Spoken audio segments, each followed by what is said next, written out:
Shri Krishna institute of fire safety engineer के YouTube channel पर आपका बहुत बहुत स्वागत।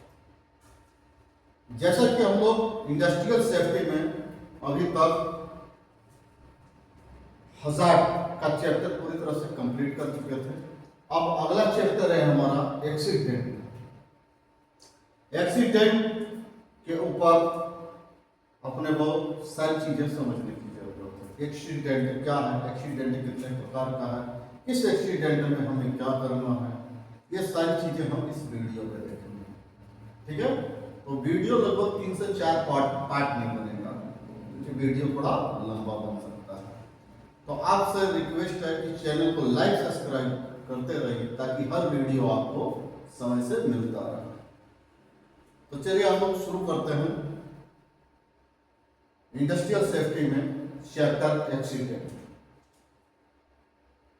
एक्सीडेंट प्लांट के अंदर जाहिर सी बात है कि बहुत सारे एक्सीडेंट होते रहते हैं, जिन एक्सीडेंटों से सेफ्टी ऑफिसर या सेफ्टी सुपरवाइजर का सामना होता है। ये सारी चीजें उनको कंप्लीट करने की जरूरत होती है इस एक्सीडेंट के ऊपर, है ना। जाहिर सी बात है वो काम करते समय किसी भी तरह की घटना हो सकती है ना। तो चलिए पहले तो बात कर लेते हैं कि एक्सीडेंट क्या है।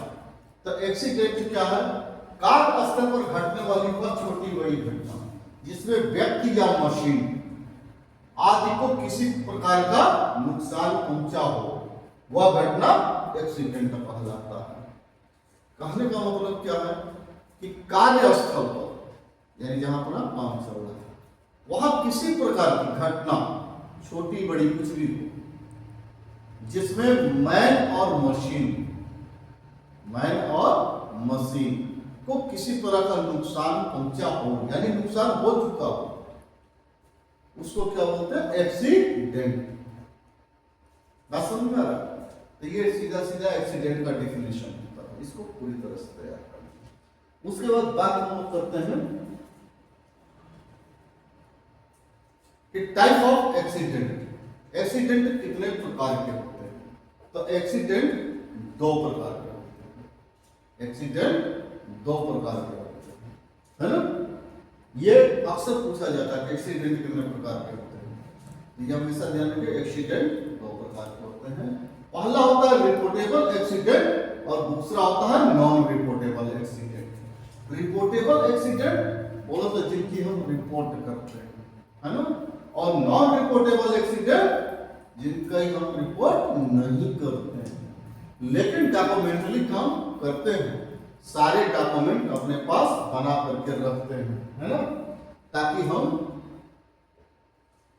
उनका यूज कर सके। तो चलिए पहले बात कर लेते हैं रिपोर्टेबल एक्सीडेंट की, कैसे एक्सीडेंट को रिपोर्टेबल एक्सीडेंट कहा जा सकता है। तो रिपोर्टेबल एक्सीडेंट क्या है?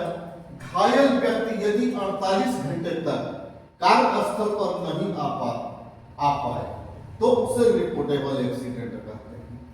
कहने का मतलब जैसे कि हमारे यहाँ काम चल रहा है, काम के दौरान अगर किसी वर्कर का एक्सीडेंट हो जाए और उसको हॉस्पिटल में ले जाया जाए और अगर डॉक्टर कहता है कि इसका 3 दिन 4 दिन या 48 घंटे से अधिक इसको बेड रेस्ट की आवश्यकता है, इसको भर्ती करने की आवश्यकता है, तो समझ लीजिए कि अब ये एक्सीडेंट रिपोर्टेबल है, इसका हमें रिपोर्ट करने की आवश्यकता है। थोड़ा सा एक चीज हम आपको क्लियर करा दें यहां पर कि हमें रिपोर्ट किसको करना किसको पड़ता है, कौन रिपोर्ट हमारी लेगा, है ना। तो देखिए हमारे सर के ऊपर 3 लोग होते हैं, इनको जरा सा समझिए। पहला तो होता है हमारा क्लाइंट का सेफ्टी, यानी क्लाइंट को इसको बोलते हैं तो हमारी कंपनी जिस कंपनी के लिए काम कर रहा है, जिस कंपनी के लिए हमारी कंपनी काम करके दे रही है ना। तो कंस्ट्रक्शन कंपनियां जिनके लिए काम करती हैं उस कंपनी में तो उसकी जो सेफ्टी वाले हैं वो एक तरह से हमारे क्लाइंट होते हैं। हम सारा रिपोर्ट उनको, सारे एक्सीडेंट की रिपोर्ट उनको करते हैं। तो पहला है हमारा क्लाइंट। दूसरा होता है हमारा कॉर्पोरेट सेफ्टी। कॉर्पोरेट सेफ्टी बोलो तो हमारी कंपनी का जो हेड ऑफिस है, उस हेड ऑफिस के अंदर में भी एक सेफ्टी वाला होता है जो कि जितनी भी साइडें चल रही हैं उन सारी साइडों के सेफ्टी वालों की बराबर रिपोर्ट लेता रहता है। तो यानी एक रिपोर्ट हमें उस अपने कॉर्पोरेट सेफ्टी में भी करने की जरूरत होती है। तीसरा कौन होता है? तो तीसरा होता है district safety officer. District safety officer जो कि गवर्नमेंट का बंदा होगा और वो आपके डिस्ट्रिक्ट में, जिले में बैठेगा, जिले में होगा और वो उस जिले में चलने वाले सारे उद्योग में जितने भी सेफ्टी वाले रहते हैं उनकी रिपोर्ट, उनसे हमेशा रिपोर्टिंग करता रहता है। जाहिर सी बात है कि अब यदि आपकी साइड पर किसी तरह का एक्सीडेंट हुआ तो आपको इन तीन लोगों को रिपोर्ट करना पड़ता है, क्लाइंट को, कॉर्पोरेट सेफ्टी को और डिस्ट्रिक्ट सेफ्टी ऑफिसर।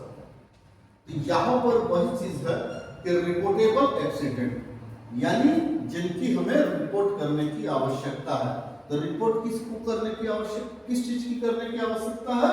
यदि आदमी 48 घंटे तक कार्यस्थल पर नहीं आ पाए, है ना, अगर वर्कर का एक्सीडेंट हुआ और 48 घंटे तक काम पर नहीं आ पा रहा है तो उसकी रिपोर्ट करने की आवश्यकता पड़ेगी और इन्हीं तीनों को हम लोग रिपोर्ट करते हैं।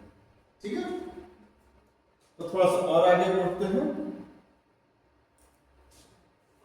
तो यहां पर बात कर लेते हैं type of reportable accident. Type of reportable accident, है ना, कि अब आपसे ये क्वेश्चन अक्सर हो जाता है कि ये रिपोर्टेबल एक्सीडेंट कितने प्रकार का होता है? रिपोर्टेबल एक्सीडेंट कितने प्रकार का होता है ना? तो थोड़ा सा ये चीज समझिए। देखिए, रिपोर्टेबल एक्सीडेंट जो है, रिपोर्टेबल एक्सीडेंट यह भी तीन प्रकार का होता है ना? फाइटल एक्सीडेंट, फाइटल एक्सीडेंट, दूसरा है सीरियस एक्सीडेंट। सीरियस एक्सीडेंट को मेजर एक्सीडेंट भी कहा जाता है। डॉक्यूमेंट वगैरह या फॉर्मेट वगैरह में कहीं कहीं पर मेजर एक्सीडेंट भी लिखा गया होता है और कहीं कहीं सीरियस एक्सीडेंट भी लिखा गया होता है। तो इन चीजों को जरा सा समझिएगा कि सीरियस एक्सीडेंट और मेजर एक्सीडेंट एक ही है।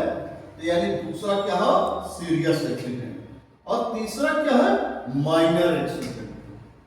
तो ये तीन तरह के एक्सीडेंट जो है रिपोर्टेबल एक्सीडेंट के अंदर में आते हैं। यानी आपकी साइड पर आपको ये पहचानना पड़ेगा कि एक्सीडेंट जो हुआ है वो किस टाइप का है, कैसा एक्सीडेंट है, हमको कहां पर रिपोर्ट करने की आवश्यकता है। तो अगर ये तीन टाइप के एक्सीडेंट आपके यहाँ होते हैं, फाइटल एक्सीडेंट होता तब भी, सीरियस एक्सीडेंट होता है तब भी, और माइनर एक्सीडेंट होता है तब भी, इन तीनों ही स्थितियों में आपको ऊपर के तीन लोगों को, क्लाइंट, कॉर्पोरेट सेफ्टी और डिस्ट्रिक्ट सेफ्टी, इन तीनों को प्रॉपर रिपोर्ट करने की आवश्यकता पड़ती है। ठीक है, अब आपके मन में एक सवाल उठ रहा होगा कि ये फाइटल एक्सीडेंट क्या है? फाइटल एक्सीडेंट क्या है? तो चलिए पहले हम लोग बात कर लेते हैं फाइटल एक्सीडेंट के ऊपर, है ना।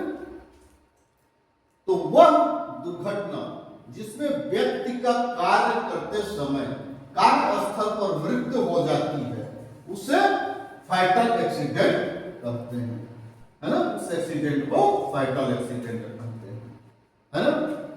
यानी सीधा सीधा समझिए कि साइड पर कोई ऐसी दुर्घटना घटे जिसमें वर्कर की सीधी सीधी मृत्यु हो जाए, तो उसको हम लोग क्या कह सकते हैं कि ये फाइटल एक्सीडेंट हो गया। तो सभी जगह सारे डॉक्यूमेंट में यहाँ पर फाइटल एक्सीडेंट करके यहाँ पर रिपोर्टिंग की जाती है। तो इस एक्सीडेंट के लिए आपको प्रैक्टिकली बताते हैं, एक फॉर्म 14 आता है जिसको हम लोग भरते हैं और भर करके इन तीनों को प्रॉपर रिपोर्टिंग करते हैं। और इसकी एक दो कॉपी अपने पास भी रखिए, हो सकता है और भी जगह मांगे जा सकते हैं, जैसे अदालत हो गया, इंश्योरेंस हो गया, इन जगहों पर भी मांगे जा सकते हैं। तो इसका प्रॉपर रिपोर्ट अपने को तैयार करने की जरूरत पड़ती है। ठीक है, ये होता है आपका फैटल एक्सीडेंट। अब थोड़ा सा फैटल एक्सीडेंट आप लोगों को समझ में आया। इसके आगे का वीडियो माइनर एक्सीडेंट और सीरियस एक्सीडेंट, माइनर एक्सीडेंट, और आगे अभी हम लोग और भी बात करेंगे जैसे कि नॉन रिपोर्टेबल एक्सीडेंट क्या है दूसरा। तो ये सारी चीजें हम लोग अगले वीडियो में देखेंगे, ठीक है। तो चलिए अब मिलेंगे कल। आज के लिए इतना ही। चैनल को लाइक और सब्सक्राइब जरूर करिए। जय हिंद, जय श्री राम।